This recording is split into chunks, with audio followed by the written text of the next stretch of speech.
நண்பர்கள் அனைவருக்கும் வணக்கம். கூலி படம் நாம் விமர்சனம் மற்றும் செய்யப்போவதில்லை.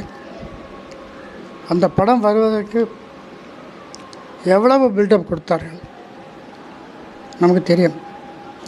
உலகம் பூராவும் கிட்டத்தட்ட 7500 தியேட்டர்கள் ரிலீஸ் என்று கேள்விப்படுகிறேன். தமிழ்நாட்டில் 1000 தியேட்டர்கள். அவங்க ரிலீஸ் பண்ணது நல்ல டைம். 3 நாள் லீவு, வேலைக்கிழமை ரிலீஸ் பண்ணிட்டாங்க. ஓப்பனிங் டே ஃபுல், 4 நாள் ஃபுல். 4 நாள் ஃபுல்லாக போனாலே அந்த படத்தினுடைய கலெக்ஷன் இதாகிடும்.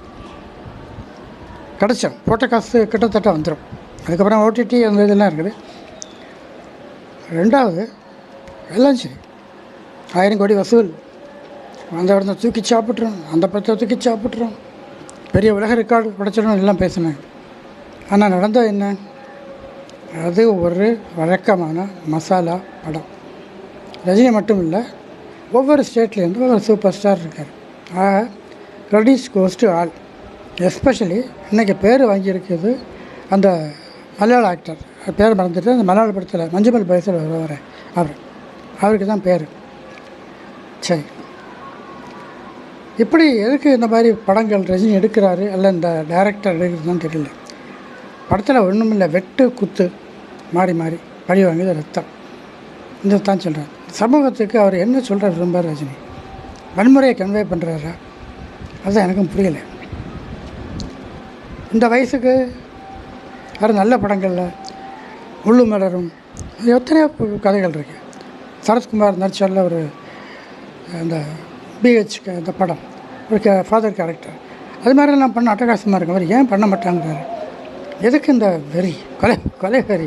75 வயசில் எதுக்கு இந்த கொலை வெறின்னு தெரியல. இப்போ என்ன சொல்கிற ஒரு பப்ளிக்கு? ரஜினி ரசிகர்களை தவிர எவராலும் ரசிக்க முடியாது. அது வந்து பெஸ்ட் எக்ஸாம்பிள் இந்த கூலி படம் தான், சந்தேகமே வேண்டாம். நமக்கு ஒரு வேண்டுகோள், தமிழ் படங்கள் எதுவுமே சரியில்லை. அதுவும் அந்த வரிசையாக ஃப்ளாப். தக் லைஃபுக்கு ஆரம்பித்து அதுக்கு முன்னாடி ஒரு சூர்யா படம் வந்தது, அது 2வது நாள் காலி. தக் லைஃப் ஓப்பனிங் ஷோவே தக் லைஃப் காலி, ஓப்பனிங் ஷோவே தக் லைஃப் காலி. இது கூலி அந்த மாதிரி ஆகலை. தக் லைஃப் வந்து ஓப்பனிங் இதிலே காலி. அதுக்கப்புறம் தனுஷுக்கு குபேரா வந்தது, நான் இல்லாமல் கிறுக்குத்தனமாக எடுத்து வச்சுருந்தேன். தேவையில்லாத சண்டை காட்சிகள் எல்லாம் வச்சுட்டு தமிழ் படம் எங்கே உருவாட போகுது? நான் வந்து ஒரு 15 நாளாக ஒரு ஓடிடியில் சில படங்கள் பார்க்க வேண்டிய கட்டாயம் வந்தது எனக்கு. ஒரு நாளைக்கு 3 படம் பார்த்தேன். இந்த படங்கள்லாம் ஓடிடியில் தான் பார்த்தேன். என்னால் பார்க்க முடியல, எல்லாம் பாஸ் அடிச்சு விட்டேன். மலையாள படங்கள் பார்த்தேன், 4-5 மலையாள பார்த்தேன். எல்லாமே நல்லா இருந்தது, குறைந்தபட்சம் எல்லாமே நல்லா இருந்தது. ஏன்னா ஸ்கிரிப்டில் அவங்க கான்சன்ட்ரேஷன் பண்ணுறாங்க. தேவையில்லாத ஒரு காட்சி கூட படத்தில் இருக்காது. தமிழ் படத்தில் தேவையில்லாத காட்சிகள் தான் இருக்கும். ஒரே ஒரு ரிக்வெஸ்ட்டு, ரசிகர்களுக்கும் சரி, இந்த பிரபல லோகேஷ் கனகராஜ் பண்ண டைரக்டரும் சரி, நல்ல படமாக எடுங்க. இன்றைக்கி டெக்னாலஜி எவ்வளோ இம்ப்ரூவ் ஆகிடுச்சு, எங்கேயோ போயிடுச்சு. You can do one life. ஒன்றுமில்லாத காலத்திலேயே, அந்த காலத்திலேயே சிவாஜி கணேசன் வந்து 10 வருஷத்தில் நவராத்திரின்னு ஒரு படம் கொடுத்தார். எம்ஜிஆர் 1001 அன்பேவா, அந்த மாதிரி படங்கள்லாம் இன்றைக்கி நினச்சி கூட பார்க்க முடியாது. இன்றைக்கி பார்த்தாலும் அந்த படங்கள்லாம் போராடிக்காது.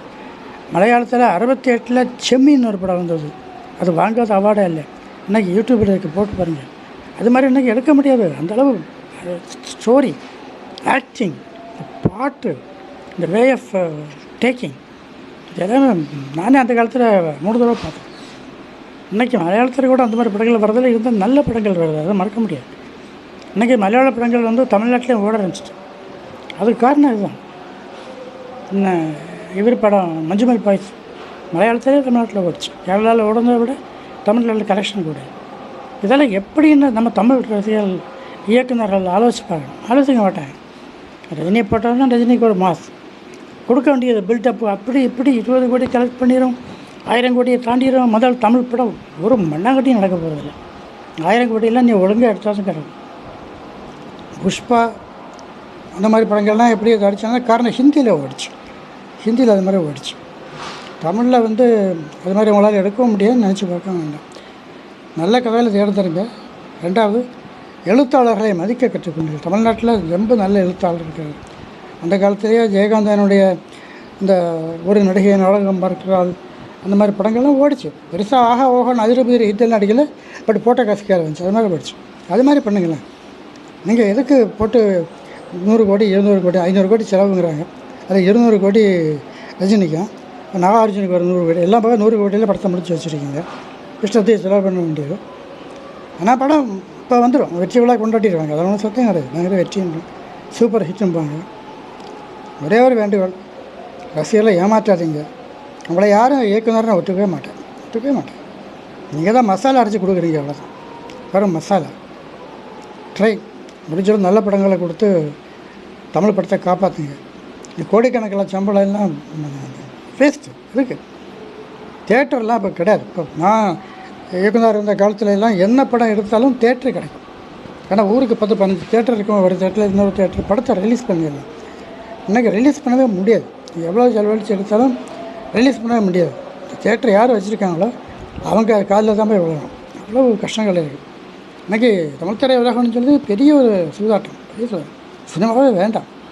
சினிமாவுக்கு போகணும்னு யாராவது நினச்சா தயவுசெய்து கை விட்டுருங்க. தேவையில்லை, கை விட்டுருங்க. அவ்வளோ வேறு இன்றைக்கி வேறு விஷயங்கள் ஒன்றும் இல்லை. இது நேற்றுக்கு இந்த தேட்டர் போயிருந்தேன், நான் போட்டிருந்தேன். போகும்போது 3 நாள் எல்லா ஷோவும் ஃபுல் அப்படின்னு ரொம்ப சந்தோஷமாக சொன்னாங்க. ஆனால் ரொம்ப நாளைக்கு அவங்களுக்கு தேட்டரில் ஆளே வரல.